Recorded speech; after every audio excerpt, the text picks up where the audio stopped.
界是没有的。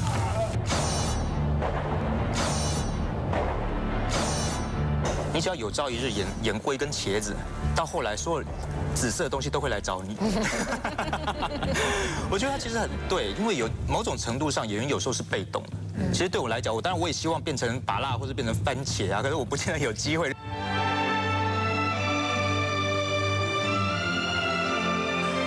我们都知道，一般的中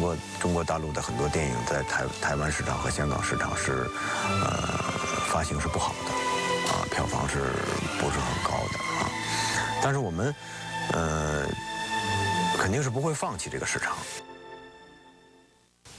各位观众朋友您好，我是方念华，欢迎您今天再度来到101高峰会。今天我们的高峰会啊是名副其实的有朋自远方来，为您介绍今天现场的2位来宾，大家都期待了非常久。那么不管您看过这个片子，听过这个风声没有，今天来听这2位来宾的分享，我们会对大家所感兴趣的这个电影事业，还有在中国大陆发展的这个甘苦谈，会有更多不一样的认识。一起来欢迎，我们先介绍来自家乡的吧，我们介绍欢迎苏有朋，欢迎你有朋。莲花姐你好，各位观众大家好。还有呢，就是在08年的金马奖的颁奖典礼上面拿走了这个最佳影帝。不过很遗憾啊，当时因为他的行程很繁忙，对台湾呢只是匆匆一瞥。今天真的有机会可以来好好了解认识台湾，也跟我们分享他的人生经验。我们一起来欢迎08年金马奖影帝张涵予，欢迎涵予。谢谢。好，2位我们刚刚都提到了这次这个片子《风声》啊，已经引起了很多的讨论。不管从在中国大陆上片，或者现在在其他的这个华人市场，当然距离越来越接近的这个09年的这个金马奖，它还会有更多的这个讨论持续在发酵。这一年好像在中国大陆市场上这一类的谍报片蛮多的。可能是时代背景的关系，或是有某些的这个类同性。那我们对于谍报片的认识里面，它一定有很多情节是牵涉到人性里面的，尔虞我诈。所以它对于演员在艺术上的挑战是什么？不管是在演技上，或者是对于人性的这个洞察力上，这个类型的片子它的特殊挑战为2位来说是什么？可不可以先让我们点个题分享一下？比如说《风声》吧，这个电影，就是一个很标准的一个谍战题材的电影。对，讲的是抗日战争时期，隐藏在汪精卫政府里边的地下抗日组织的成员，然后因为错误的发出了一份情报，那么有可能就使很多抗日志士被敌人捕杀，所以要在5天之内把这个情报传出去。那么敌人呢锁定了5个人，这5个人里他们知道有中国的抗日地下组织，但是不知道是谁。可是这5个人的公开身份呢都是汪精卫政府的所谓的汉奸，替汪伪政府在工作的。对。那么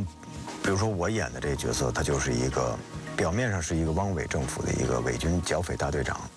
实际上他是一个卧底在汪伪这个机关里面的抗日地下组织的一个这个成员长官，一个很大的一个领导。其实演员演这种角色呢，他因为这样的我在想啊，凡是从事这种工作的人，他就像在那个剃头的刀子上跳舞的人一样，而且就是那么多的抗日英雄，那么这些人应该是英雄中的英雄，因为他们很孤独，他们要把自己很好的隐藏起来。对，从片子里面看，他连横向联系都是不被允许的，都是不被允许的，而且其实完全等于是每天都有生命危险，睡觉也睡不好。你说梦话，也许就暴露的身份，然后呢，你还要见人说人话，见鬼说鬼话。实际上，这种职业的人，我觉得都是那种人格分裂的那种，你要隐藏的特别好，所以也是一次体验吧，这个电影拍摄的过程。那有朋呢？我们刚刚提到了说这个片子它本身所传递的这个情节上巧妙跟复杂。那为你来讲，演这样的一个悬疑片跟谍报片里面，对你来说，它对你的人生经验里面碰触到哪些点，然后让你觉得这个挑战蛮大的？还是你必须去体会不同的这个想象这个角色的人生经验，它是在你的这个比较相对单纯的这个经验里面不曾发生过的？我觉得这种经验其实蛮特殊的。我昨天跟就是我们导演就陈国富啊去上一个访问，他其实举了一个例子，这种东西其实就有点像是我们这种过程啊，因为我们是有5个这个就是老鬼啊，就是里面的内鬼的嫌疑人，我们被抓到一个当时的一个算是高级会所的地方，然后就被日军去审讯，要抓出来谁是那个做坏事的人，对对对。那其实就跟像办公室里面一样，你谁，比方说今天有一个谁捅了一个篓子，做错一个什么事情，然后今天上司叫来，你们5个人到底是谁？跟我说这件事情是谁做的？廖北亚嘛，对，廖培亚之类的。可是5个人要想办法，要不就想办法推卸责任，要不然就想办法成群结党，我们2个我们串联一下吧，我们2个互相 cover 一下或什么之类，大概就是这样子。那在这里，这就会在这个中间，其实每个人的人性就接受考验。对，有些人可能就选择了 OK， 那我为了自保，我可能推别人啊，栽赃别人啊，或什么之类。每个人用意是不一样。那对我来讲，我觉得我还比较幸运啊，我的人生里面没有经历这么勾心斗角的事情，所以这个经验还蛮特别的。但对你们来讲，你们所要达成的那个挑战的这个难度，有没有因为这样的一个本子，还有这样的一个指导方式，跟你们过去的戏剧演出的经验来讲，有不一样的这个地方？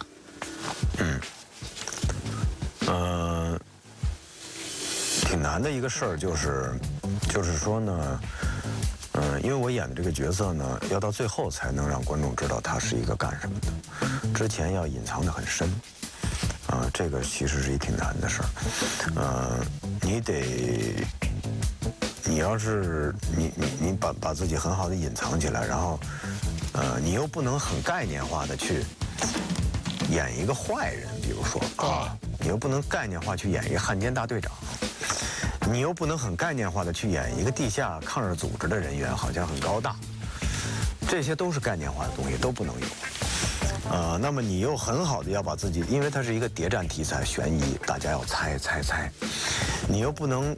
一上来让观众就猜出来这小子就是那老鬼老枪，你如果让观众啪一上来没有10分钟就猜出来这家伙就是那个老枪，那你其实隐藏不住的，敌人早就知道了，但对方早就知道了，人家观众都知道了，他还不知道，那这个东西很假，那观众就可以离场了。对了，所以要很好的把握这个分寸，要把人物的多侧面，甚至他的那个内心的很多东西要把它演出来，迷惑观众。就是说这是一个铁了心的一个铁杆汉奸，但是一个硬骨头。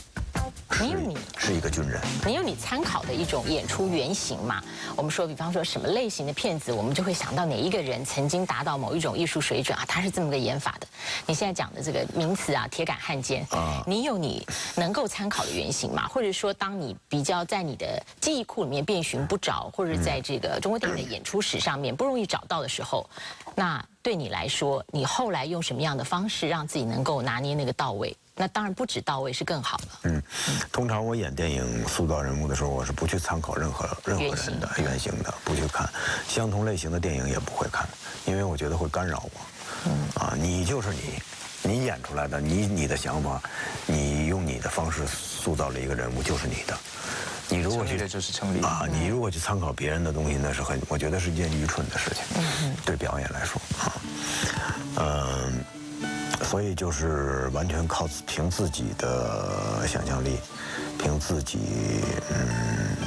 你就把自己先幻化成这个人吧。我们现在要让你生活在一个这样的一个环境里边。你本身，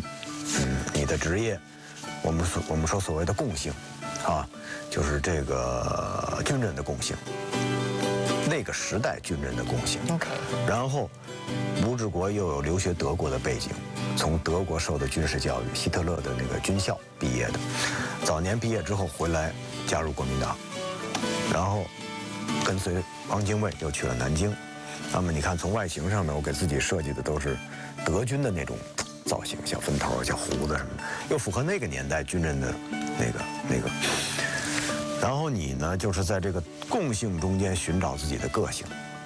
这个个性是你赋予吴志国的。然后这个角色就 OK， 所以是要完全活进这个角色里面。那同样有朋友也是一样，在演完这出剧，甚至